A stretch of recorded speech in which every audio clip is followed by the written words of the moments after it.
오늘은 당신이 창조의 목적입니다 라는 제목으로 창세기 1장 3절에서 13절까지의 말씀을 함께 생각해 보겠습니다. Once upon a time, 아주 먼 옛날, 호랑이 담배 피던 시절보다도 더 오래된, 호랑이도 담배도 있기 아주 오래전 우주에는 아무것도 없었습니다. 공간도 시간도 물질도 에너지도 없었습니다. 그 어떤 것도 존재하지 않았습니다. 그런데 아무것도 없던 그곳에서 아주 작은, 믿을 수 없을 만큼 작고 뜨거운 한 점이 생겨났습니다. 그리고 그 작은 점이 갑자기 엄청난 속도로 팽창하기 시작했습니다. 이 팽창은 단순한 폭발이 아니라 공간 자체가 확장되는 것이었습니다. 시간도 공간도 모든 물리 법칙도 이때부터 시작되었습니다. 처음에는 엄청나게 뜨거운 플라즈마 상태로 빛조차 자유롭게 움직일 수 없었는데, 그러다가 수십억 년이 지난 후에 온도가 식으면서 빛이 자유롭게 퍼지기 시작했습니다. 그 후 수억 년에 걸쳐서 중력은 물질을 끌어모았고 가스 구름이 수축하며 별들이 태어났습니다. 별의 내부에서는 가벼운 원소들이 융합되며 헬리움, 탄소, 산소 같은 더 무거운 원소들이 만들어졌습니다. 어떤 별들은 수명을 다하고 폭발하여 그 원소들이 우주로 뿔뿔이 흩어졌습니다. 그 원소들이 모여 행성이 생겼고 그 중 하나가 바로 우리가 사는 지구입니다. 지구 위에서 수십억 년 동안 화학 반응과 진화 과정을 거쳐 생명체가 등장했고, 결국엔 자신의 기원을 궁금해하는 인간이 생겨나게 되었습니다. 지금도 우주는 여전히 팽창 중이고 심지어 점점 더 빠르게 멀어지고 있습니다. 아직도 우리는 왜, 어떻게, 어디로 가는지를 이해하려고 망원경을 우주 끝에 비추고 입자 가속기로 우주의 시작을 재현하려고 합니다. 이것이 과학이 설명하는 우주의 기원, 빅뱅 이론입니다. 약 138억 년 전 무한히 작고 밀도 높은 특이점, singularity, 특이점에서 우주가 빅뱅, 급팽창했다고 주장합니다. 여러분은 어떻게 생각하십니까? 태초에 하나님이 천지를 창조하시니라. 땅이 혼돈하고 공허하며 흑암이 깊음 위에 있고 하나님의 영은 수면 위에 운행하시니라. 하나님이 이르시되 빛이 있으라 하시니 빛이 있었고. 너무나 닮아있지 않습니까? 빅뱅 이론과 창세기가 말씀하는 하나님의 창조. 제가 목사이기 때문에 이렇게 생각하는 것일까요? 아니면 빅뱅 이론 안에 이미 성경적 세계관이 들어가 있는 것일까요? 저는 이런 가능성이 있다고 생각을 합니다. 빅뱅 이론의 시초가 되었던 원시 원자에 대한 주장을 1927년 벨기에의 카톨릭 사제이자 물리학자인 조르주 르메트로가 이 주장을 했습니다. 신부님이 또 물리학자인 조르주 르메트로, 분명히 성경적 세계관이 들어갔을 것이라고 저는 생각을 합니다. 그리고 2년 후 1929년 에드윈 허블이 만든 허블 우주망원경에 의해서 우주의 팽창이 관측되었고, 그 후 계속해서 빅뱅 이론은 여러 과학자들에 의해서 가장 유력한 우주 기원 이론으로 자리매김을 하고 있습니다. 가장 최근에는 2021년 12월 25일 제임스 웹 우주망원경을 발사해서 초기 우주의 별과 은하를 관측하고 외계 행성 대기 분석 또한 생명 가능성을 탐색하고 있습니다. 그리고 2027년, 내후년이죠. 2027년에는 더 강력한 로만 우주 망원경을 발사할 계획을 가지고 인류는 계속해서 우주 기원, 창조 이야기를 찾고 있습니다. 그런데 결국은 믿음의 문제로 귀결되어집니다. 창조주가 있다고 믿는 사람들은 창조의 시작을 신에게서 찾으려고 하고, 신이 없다고 믿는 사람들은 과학에서 찾으려고 합니다. 여러분도 잘 아시는 20세기를 대표하는 이론 물리학자이자 우주론자인 스티븐 호킹 박사는 나는 신이 존재한다고 믿지 않는다. 과학은 우주의 작동 방식을 설명할 수 있으며 창조자를 도입할 필요가 없다라고 말을 했습니다. 하지만 과학과 성경은 서로 다른 이야기를 하고 있습니다. 과학은 how, 어떻게라고 하는 현상과 방법에 대한 답을 하고 있고, 성경은 why, 왜라고 하는 이유와 목적에 대해서 답을 하고 있습니다. 그러니까 우리는 창세기를 통해서 하나님께서 천지를 어떻게 창조했는가라고 하는 그러한 관점이 아니라 왜 창조하셨는가라고 하는 관점에서 보아야 한다는 것입니다. 그렇다고 성경이 비과학적이거나 과학이 반성경적이라는 것은 아닙니다. 성경은 충분히 과학적이고 과학도 충분히 성경적입니다. 성경은 과학의 발전을 이끌었고, 과학은 그 단계가 발전을 하면서 성경을 입증하고 있는 것입니다. 성경과 과학은 관점과 목적이 다를 뿐입니다. 창세기를, 그리고 성경을 어떻게라고 물으면 우리는 계속해서 의문이 생기고 답을 찾을 수가 없습니다. 우리는 왜라고 물어야 하는 것입니다. 하나님께서 왜 천지를 창조하셨는가? 왜 이렇게 말씀하셨고 왜 이렇게 역사하셨던가? 라고 우리는 물어야 합니다. 오늘 본문도 how, 어떻게가 아니라 why, 왜의 관점에서 바라보려고 하는 것입니다. 하나님이 이르시되 빛이 있으라 하시니 빛이 있었고, 하나님이 빛을 창조하셨습니다. 왜 빛을 창조하셨습니까? 하나님이 빛이시기 때문입니다. 요한일서 1장 5절 말씀에 우리가 그에게서 듣고 너희에게 전하는 소식은 이것이니 곧 하나님은 빛이시라. 그에게는 어둠이 조금도 없으시다는 것이니라. 하나님은 빛이시다. 그리고 이 빛은 생명이라고 성경은 말씀합니다. 요한복음 1장 4절 말씀에 그 안에 생명이 있었으니 이 생명은 사람들의 빛이라. 창조주 하나님은 빛을 만드시고 자신이 빛이심을, 생명이심을 나타내셨습니다. 빛을 만드신, 빛 되시는 하나님은 생명이시며 생명의 근원이시며 생명의 주관자이십니다. 우리에게 생명을 주신 분, 우리의 생명을 연장시키시는 분, 우리를 죽이기도 하시며 살리기도 하시는 분, 바로 창조주 하나님이시라는 그러한 사실입니다. 성경은 창세기에서부터 계시록에 이르기까지 이것을 말씀하고 있습니다. 생명의 주관자가 하나님이시다. 하나님께서는 이스라엘 역사 속에서 이것을 계속 묻고 답하셨습니다. 열왕기상 18장에 선지자 엘리야가 바알과 아세라의 선지자 850명과 갈멜산에서 제단을 쌓고 850대 1의 제사 대결을 펼칩니다. 바알과 아세라, 우상을 섬기는 아합과 이세벨, 이스라엘 백성의 그 죄에 대해서 다른 신들을 섬기며 그것에게 절함으로 여호와께서 너희에게 진노하사 하늘을 닫아 비를 내리지 아니하여 땅이 소산을 내지 않게 하시겠다고 하는 그 약속을 3년 6개월 동안 이스라엘 땅에 가뭄이 들도록 하여 그 약속을 이행하셨습니다. 이때 엘리야는 사르밧 과부에게 가서 흉년 중에도 떨어지지 않는 가루와 기름으로 그 사르밧 과부 식구들과 함께 여러 날을 먹게 되어집니다. 그런데 어느 날 과부의 아들이 갑자기 죽게 됩니다.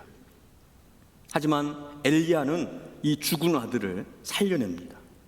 바로 하나님께서 엘리야와 사르밧 과부 그 식구들을 먹이시고 죽은 아들을 살려내셨던 것입니다. 생명의 주관자가 누구냐는 것입니다.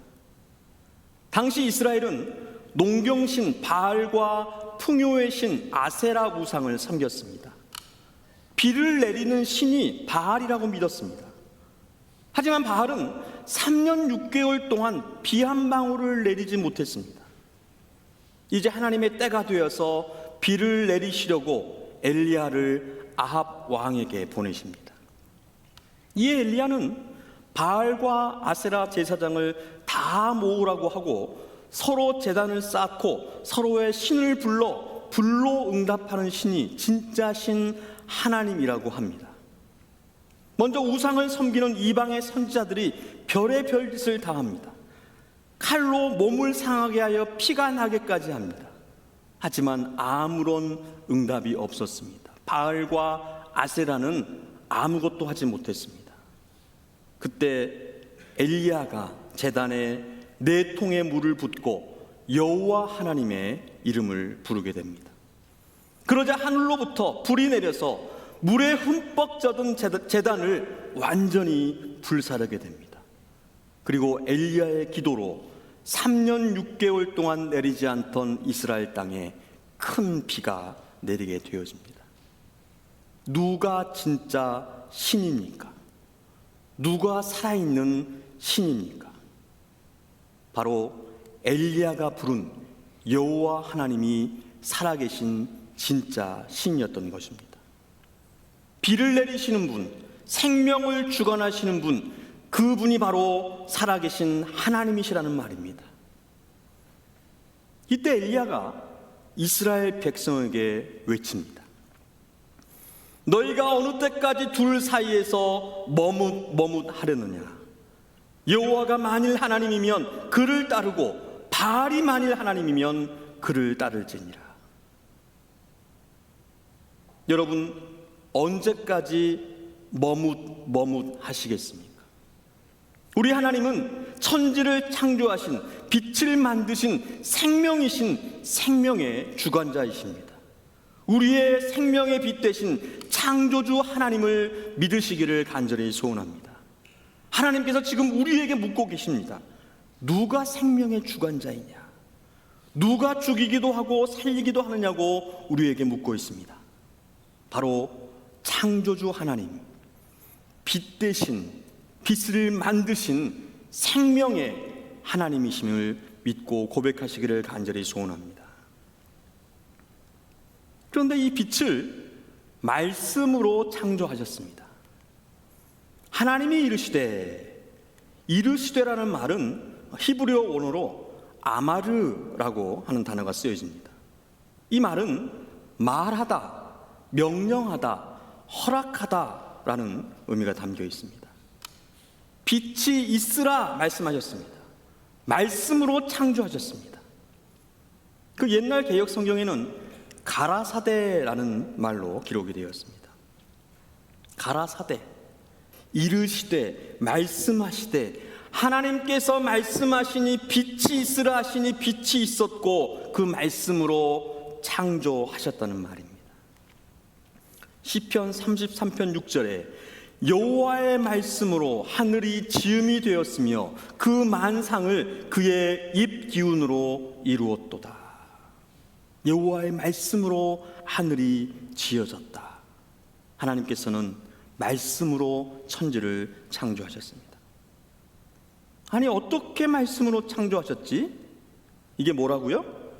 과학에게 할 질문이라고요. 성경에게 할 질문은 뭡니까? 왜 말씀으로 창조하셨지? 왜 말씀으로 창조하셨습니까? 바로 하나님이 말씀이시기 때문입니다. 요한복음 1장 1절 말씀 다 함께 읽겠습니다. 태초에 말씀이 계시니라. 이 말씀이 하나님과 함께 계셨으니 이 말씀은 곧 하나님이시니라. 아멘. 하나님은 말씀이십니다. 하나님은 빛이십니다. 하나님은 생명이십니다. 하나님은 생명의 말씀이십니다. 태초부터 있는 생명의 말씀에 관하여는 우리가 들은 바요 눈으로 본 바요 자세히 보고 우리의 손으로 만진 바라. 이 생명이 나타내신 바 된지라. 이 영원한 생명을 우리가 보았고 증언하여 너희에게 전하노니 이는 아버지와 함께 계시다가 우리에게 나타나신 바 된 이시라. 우리가 보고 들은 바를 너희에게 전함은 너희로 우리와 사귐이 있게 하려 함이니 우리의 사귐은 아버지와 그의 아들 예수 그리스도와 더불어 누림이라. 생명의 말씀 예수 그리스도, 예수님이 말씀이시며 생명이시며 창조자이십니다. 예수님이 우리의 창조자와 구원자이십니다. 이것을 믿으시기를 바랍니다. 예수 믿으시고 구원받고 예수만이 우리의 살 길임을 고백하며 살아가는 여러분 되시기를 바랍니다. 하나님의 말씀은 생명입니다. 하나님의 말씀은 살아있고 활력이 있어 좌우의 날선 어떤 검보다도 예리하여 혼과 영과 및 관절과 골수를 찔러 쪼개기까지 하며 또 마음의 생각과 뜻을 판단하나니. 여러분, 하나님의 말씀은 살아있습니다. 활력, 운동력, 생명력이 있습니다. 하나님의 말씀은 사람을 살립니다. 그냥 단순한 책, 문자, 연설이 아닙니다.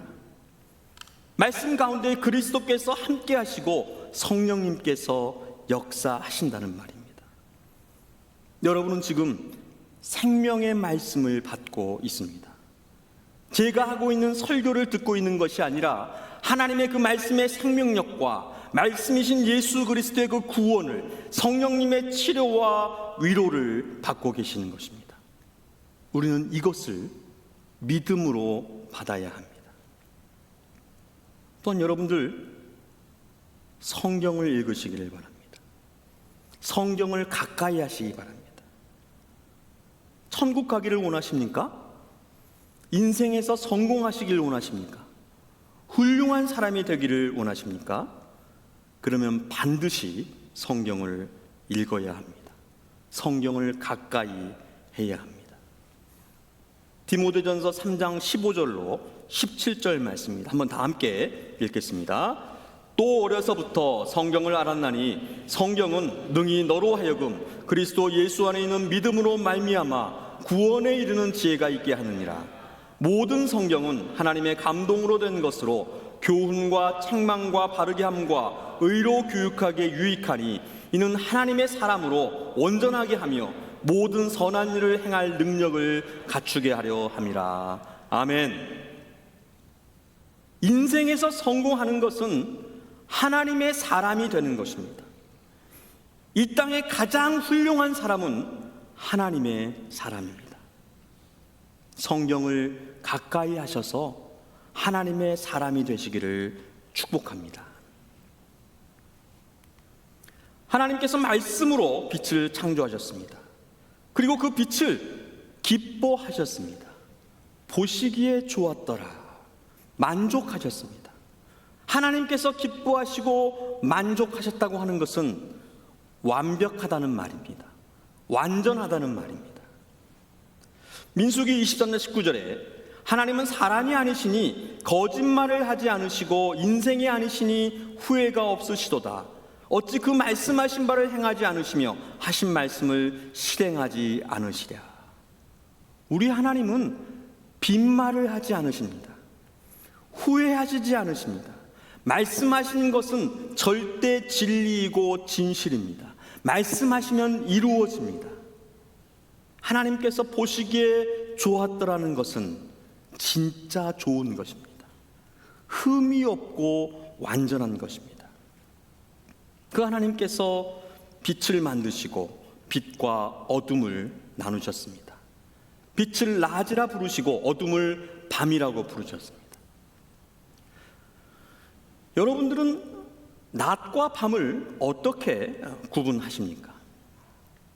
해가 뜨면 낮, 해가 지면 밤이라고 합니다.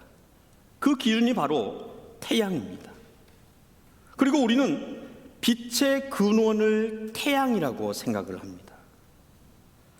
그렇다면 첫째 날 만드신 빛이 태양일까?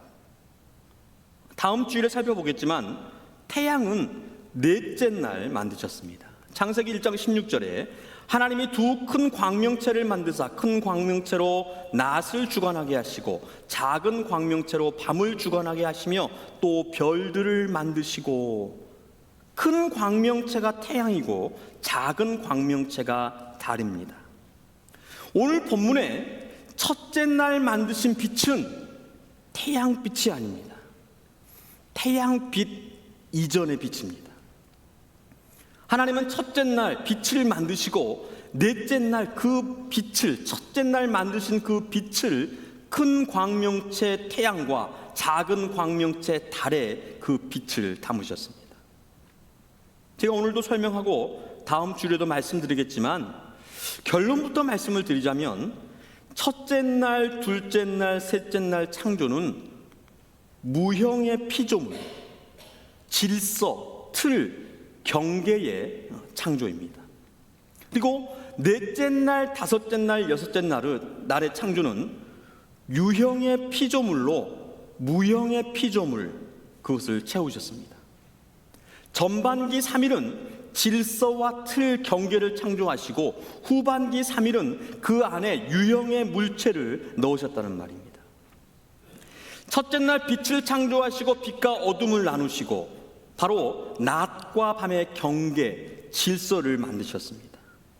둘째 날에는 궁창을 만드셨습니다. 궁창을 만드시고 궁창 아래의 물과 궁창 위의 물로 나누셨습니다. 그리고 그 궁창을 하늘이라 이렇게 부르셨습니다. 다섯째 날에는 땅 위 하늘의 궁창에 새가 나르라 하시고 궁창 아래 물에 바다 짐승들과 물에 사는 생물을 그 종류대로 창조하셨습니다. 둘째 날 궁창을 창조하시고 질서와 틀, 경계를 정하셨다고 하는 이 말씀 가운데에 이 궁창, 이것은 히브리어의 그 원어의 의미가 펼치다라는 의미가 담겨 있습니다. 두드려서 펼친 넓고 단단한 구조물을 뜻합니다. 지금은 이렇게 믿는 사람이 없는데 고대 이스라엘 사람들은 하늘을 펼쳐진 돔, 천장으로 생각을 했습니다. 그 천장에 해와 달과 별들이 걸려 있다고 생각을 했습니다. 그래서 하나님은 창세기의 원독자인 출애굽한 이스라엘 사람들을 이해할 수 있도록 그들의 세계관과 우주관에 맞게 모세를 통하여서 기록하도록 했던 것입니다. 그러니까 우리가 창세기를 이해할 때에는 당시의 그 고대 이스라엘 사람들의 세계관과 우주관으로 바라보아야 합니다. 현대의 어떤 이들은 궁창을 하늘 위의 물이라고 생각을 합니다. 그래서 노아 홍수 이전에는 하늘의 수권, 하늘에도 물층이 있었다. 그래서 그 궁창, 그 물층이 있어서 전 세계가 온화한 온대 기후였다고 주장을 합니다. 그리고 노아 홍수로 그 하늘에 궁창에 있는 물이 모두 땅에 쏟아져서 홍수가 생겼고 그 자리에 대기권이 형성되어 오존이 존재한다고 주장을 합니다. 이 또한 가설입니다. 분명한 것은 둘째 날 하나님께서 궁창을 만드셨고 그 궁창의 창조가 바로 질서와 틀, 경계를 만드셨다는 말입니다. 그럼 셋째 날은 어떨까요? 셋째 날도 마찬가지입니다. 하나님이 이르시되 천하의 물이 한 곳으로 모이고 묻이 드러나라 하시니 그대로 되니라. 하나님이 묻을 땅이라 부르시고 모인 물을 바다라 부르시니 하나님이 보시기에 좋았더라. 셋째 날 땅과 바다의 경계를 나누시고 생물들이 살 수 있는 공간, 그 영역을 만드셨습니다. 마찬가지로 질서를 만드셨다는 말입니다. 그런데 셋째 날에는 이 질서, 틀뿐만 아니라 틀 안에 유형의 피조물을 채우셨습니다. 11절 12절 말씀입니다. 다 함께 읽어보겠습니다. 하나님이 이르시되 땅은 풀과 씨 맺는 채소와 각기 종류대로 씨 가진 열매 맺는 나무를 내라 하시니 그대로 되어 땅이 풀과 각기 종류대로 씨 맺는 채소와 각기 종류대로 씨 가진 열매 맺는 나무를 내니 하나님이 보시기에 좋았더라. 아멘. 질서, 틀, 경계를 만드신 전반기 3일의 그 마지막 3일째에 그 안에 무엇인가를 미리 채우셨습니다. 그게 뭡니까? 먹을거리입니다. 다섯째 날, 여섯째 날 창조하실 그 생물들의 먹을거리를 미리 셋째 날 채우셨던 것입니다. 자녀가 새벽 비행기를 타고 집에 온다고 하면 어머니는 아침을 못 먹고 배고플까 해서 미리 밥을 짓습니다.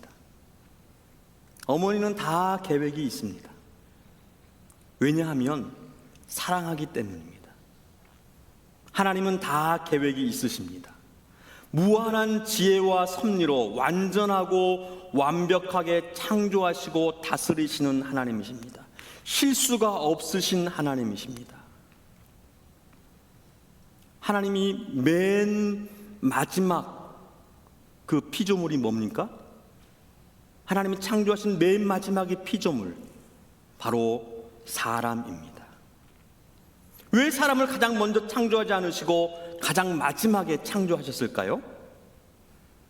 사람을 가장 먼저 만드셨다면 하루도 살지 못하고 죽었을 것입니다. 서 있을 곳이 없습니다. 살 공간이 없습니다. 어둠 속에서 헤맸을 것입니다. 먹을 것이 없어서 굶어 죽었을 것입니다. 하나님은 사람이 살 공간과 환경을 모두 조성하시고 창조하셨습니다. 창조의 궁극적인 목적은 바로 사람이었습니다. 사람을 살게 하시려고, 사람을 구원하시려고 가장 완벽한 환경을 창조하시고 맨 마지막에 사람을 만드셨습니다. 사람을 사랑하시기 때문입니다. 사람을 사랑하시려고 천지를 창조하셨습니다. 1997년 한국의 한 목사님이 친구의 생일을 맞아서 한 노래를 만들었습니다. 이 노래는 초기에 몇몇 교회에서 평범하게 불렸던 그런 노래였습니다. 근데 시간이 지나면서 입소문이 나고 천주교회에서도 또 불교에서도 이 노래를 불렀습니다. 그리고 일반 가요 프로그램 차트에 랭크되기도 했습니다. 그리고 2009년 개정 중학교 음악 교과서에 이 노래가 실리게 됩니다. 이 노래가 바로 이민선 목사님의 당신은 사랑받기 위해 태어난 사람입니다. 당신은 사랑받기 위해 태어난 사람, 당신의 삶 속에서 그 사랑받고 있지요. 당신은 사랑받기 위해 태어난 사람, 당신의 삶 속에서 그 사랑받고 있지요. 태초부터 시작된 하나님의 사랑은, 여기서 불교에서는 태초부터 시작된 부처님의 사랑은이라고 부릅니다. 우리의 만남을 통해 열매를 맺고 당신이 이 세상에 존재함으로 인해 우리에게 얼마나 큰 기쁨이 되는지, 당신은 사랑받기 위해 태어난 사람, 지금도 그 사랑 받고 있지요. 여러분, 우리 모두는 사랑받기 위해 태어났습니다. 하나님은 사람을 사랑하시기 위해서 창조하셨습니다. 어느 누구도 예외일 수 없습니다. 모든 사람은 사랑받기 위해 태어났습니다. 하나님의 형상을 따라서 지음받은 존귀한 존재입니다. 이런 농담, 이런 악담을 들어보셨습니까? 너는 조물주의 실패작이야. 차별주의자들은 농담이 아닌 진심을 담기도 합니다. 흑인을, 장애인을, 여성을. 하나님은 결코 절대 실패하지 않으십니다. 절대 실수하지 않으십니다. 모든 만물을 창조하시고 보시기에 좋았다 말씀하셨습니다. 하나님의 창조는 완전하고 완벽합니다. 그 모든 것을 우리를 위해서 창조하셨습니다. 우리를 사랑하시기 때문에 창조하셨습니다. 실패와 실수, 차별과 문제는 인간에게 있습니다. 인간의 욕심과 교만으로 죄가 시작되었고 문제가 발생했고 사망에 이르게 되었습니다. 죄와 문제, 사망에 대한 우리의 책임을 하나님께 돌려서는 안 되는 것입니다. 우리는 창세기를 통해서 하나님은 누구이실까? 그리고 나는 누구인가? 우리는 어디에서 와서 어디로 가는가를 분명히 알아야 할 것입니다. 창세기는 분명히 전하고 있습니다. 하나님은 선하고 의로우신 창조주시라고, 우리를 사랑하셔서 천지를 창조하셨다고, 그리고 절대 포기하지 않으시고 죄와 사망에서 우리를 구원하시겠다고 전하고 있습니다. 이러한 하나님의 사랑을 믿으시고 하나님을 사랑하고 또 이웃을 사랑하는 여러분 되시기를 주님의 이름으로 축원드립니다. 지금 기도